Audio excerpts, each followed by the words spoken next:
Welcome back to the Citystead, everybody. Today we are going to do a seed haul. So today's seed haul is going to feature that company we just did in our Heirloom Spotlight series. You know, the one that's a little bit south of Scranton, PA.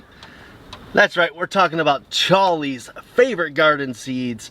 And at $1.99 you can get a good amount of seeds. I kind of got them laid out here for you. Let me show you real quick. So I like to always mention how much I like these Ziploc bags whenever I see them from a seed company.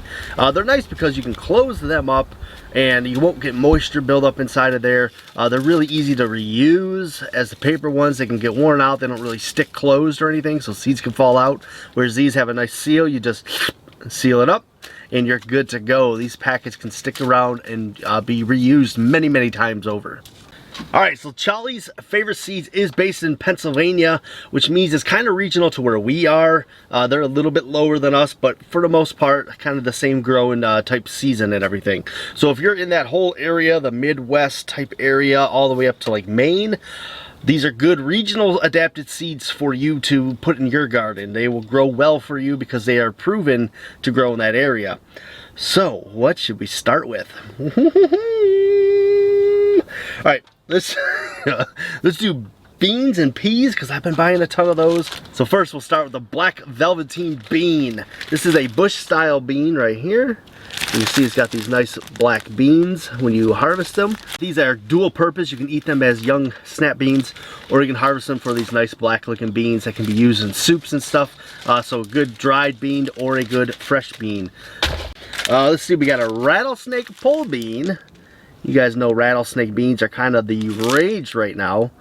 Everybody seems to have a rattlesnake bean out there. So I just want to get some more of those because I like throwing them in those envelopes that I've been giving away a lot.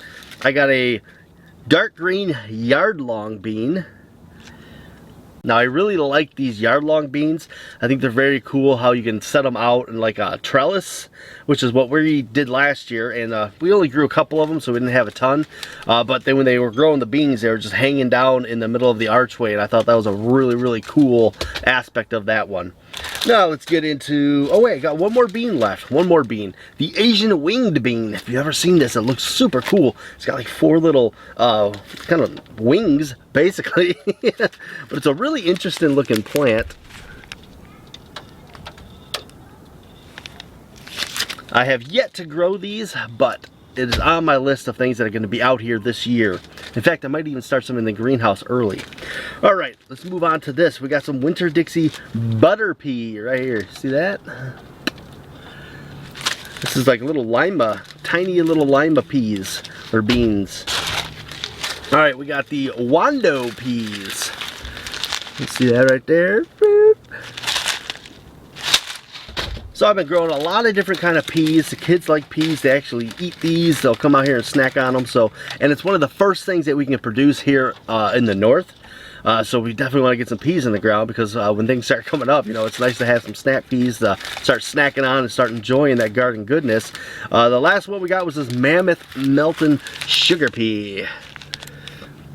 I got a couple of things for the bees because we always want to keep in mind that we're, you know, we're trying to feed these bees. We're trying to make sure they have a lot of stuff out here that they can forage off of. So the biggest one that I got was this borage. And I like to buy borage from a lot of different places. Borage is a great plant. It has some medicinal purposes to it, but that flower on it is a very pretty flower. What I did last year was I kind of had a line of these out in front of my house.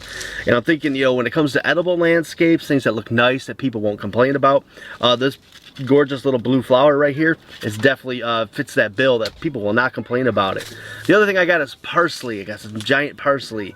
Now, parsley, kind of like basil, kind of like that borage. I think a lot of herbs, when I noticed my herb garden was always the hotbed of activity when it came to bees. Not only our honeybees, but native bees. Even seen some wasps and stuff over there, which I don't want to see. But it is a area that they are heavily drawn to. So I want to feed that and keep growing more and more herbs in there. So if you are looking for like a single serve squash, these little round zucchinis are a perfect thing. They're, you know, they're like 3 or 4 pounds. They fit right in the palm of your hand. You can actually cut the top off and scoop them, kind of like stuff them a little bit.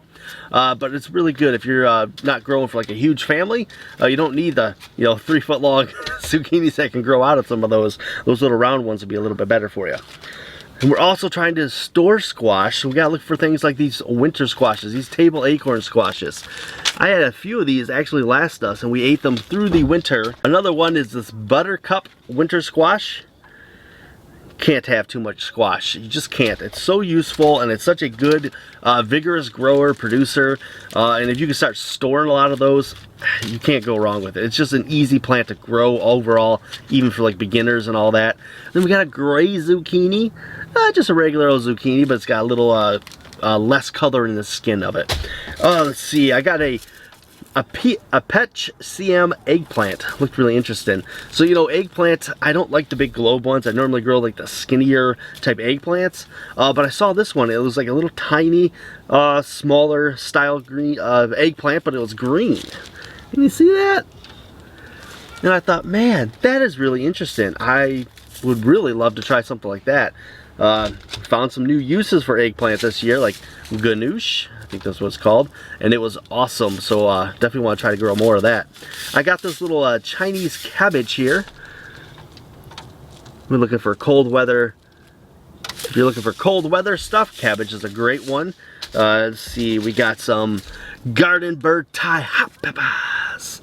I'm always going to try to grow hot peppers. I don't like anything over a jalapeno, but I just, the hot peppers I like. Plus, they're really good as using for garden pest control, right? So you dry them out at the end of the year, you crush them into flakes, and then you sprinkle them around your plants and in your garden beds, and little squirrels and cats and all that will get them on their paws, and they don't like it on their face or in their mouth when they're licking themselves or just overall touching their skin. So they will start, you know, respecting your garden beds a little bit more. All right, we got this Yamato Senjuka cucumber.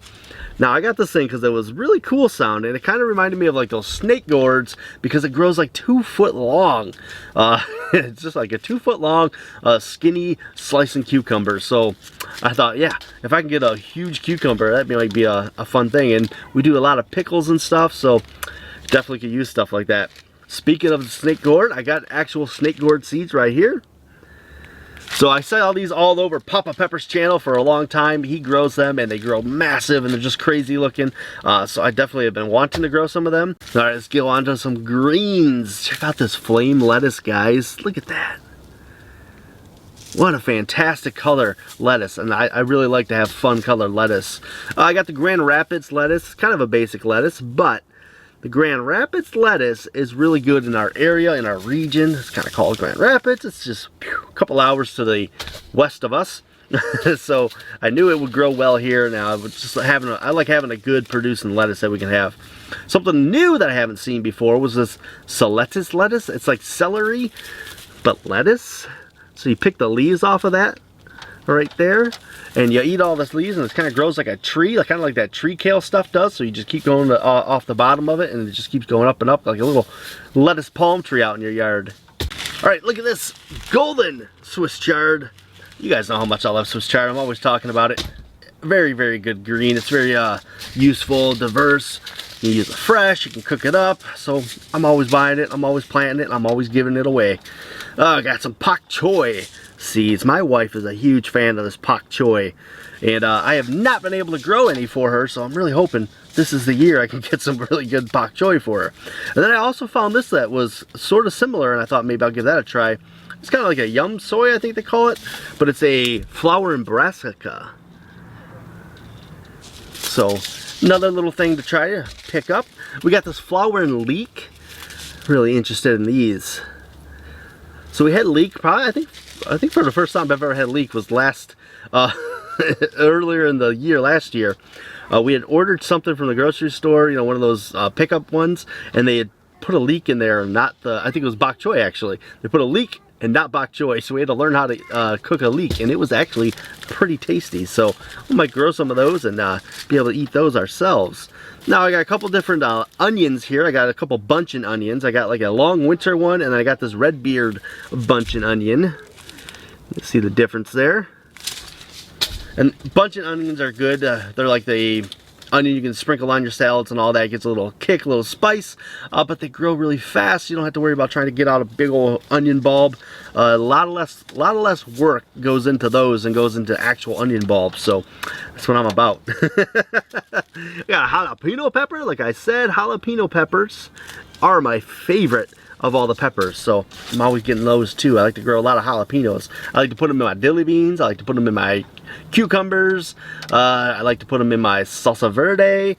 You gotta have them. Just gotta have them. Oh yeah, and cowboy candy is like currency up here. So let's see. I got a pohoa berry. I'm probably saying that wrong. I know I'm saying that wrong. Whoop. Now, I was looking at this and it looked really fun, it looked really cool, something the kids might like, and it says it tastes like a mixture of pineapple and strawberry. I like that. That sounds delicious to me, and I'm sure the kids would absolutely love it. It reminds me of a ground cherry. I'm pretty sure that's kind of really what it is a ground cherry, just with a different name. All right, we made it to the end. Just kidding. Tomatoes! Tomatoes are the end. You gotta have the tomatoes. All right, let's see. We got this Mountain Princess Heirloom Tomato. Now this is a fast grower. This is kind of an early type tomato. They don't grow super big, but they start producing a little bit quicker because it's a mountain variety, right? And we're kind of in the colder areas. That's kind of what mountains are. There you go, put them all together. So we got a regular little giant beefsteak tomato right here. You can't have too many good slicers. And we are actually gonna be in a tomato growing competition over on Instagram. So I need to get some ones that grow really big and fat so I can try to win. All right, we got the Subarctic. Now this is another quick growing tomato. It's about 40 days till it produces, and it doesn't produce really big fruits, but it does produce tomatoes quickly. Subarctic kind of tells you it's meant for this area, it's meant for the cold, to grow a little bit quicker, a little bit faster, and produce some good tomatoes for us. Let's see, right here, tomatillos. I didn't grow these last year. I highly regret it because I didn't make any fresh salsa verde. We are huge fans of the salsa verde that we were making the past couple of years. So definitely want to get some more of those. And remember to plant them this year. Not forget like I did last year. And then the last but not least when it comes to tomatoes, you guys probably know what it is already. If you know me, I love my pineapple tomatoes. Yeah. So I got one right here. I like to pick them up. I've actually already stuffed a few of these into some seed packs that I sent out just the other day. So I know a few people are going to be hopefully enjoying the pineapple tomatoes as much as I do.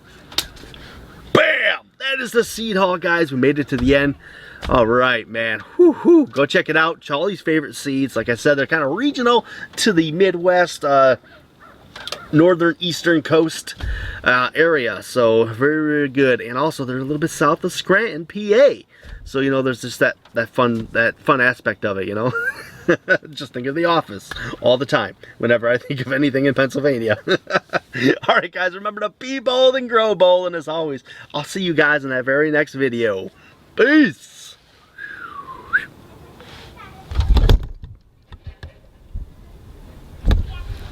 It was totally Toby. He was definitely the Scranton Strangler.